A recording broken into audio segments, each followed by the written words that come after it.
వాడి దగ్గర చులకనైపోతావు.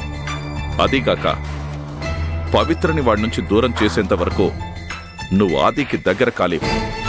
అందుకని వీలైనంత త్వరగా పవిత్రని ఆదికి దూరం చేసే ప్రయత్నం చెయ్యి. సరే డాడీ. నీ క్యాబిన్కి వెళ్ళు.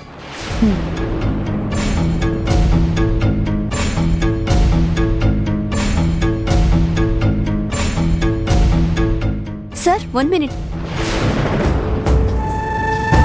అది ఈ పవిత్ర వాళ్ళని ఫాలో అయ్యావా? వెళ్ళాను సార్. పవిత్ర ఎక్కడికి వెళ్ళింది? ఎవరిని కలిశారు? వాళ్ళతో ఏం మాట్లాడారు? వాళ్ళిద్దరూ గండిపేట దగ్గరున్న ఒక గెస్ట్ హౌస్ లాంటి ఇంట్లోకి వెళ్లారు.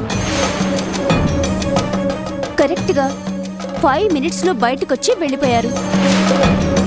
నన్ను చూస్తే అనుమానం వస్తుందని భయం వేసి లోపలికి వెళ్ళలేకపోయాను. ఎవరితో మాట్లాడారో నేను తెలుసుకోలేకపోయాను అంకుల్. వాళ్ళిద్దరూ వెళ్ళిపోయాకైనా లోపలెవరున్నారో చూడలేకపోయావా? చూద్దామనుకున్నాను.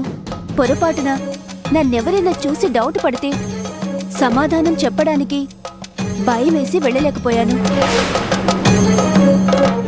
కనీసం ఆ గెస్ట్ హౌస్ ఫోటోలైనా తీసావా?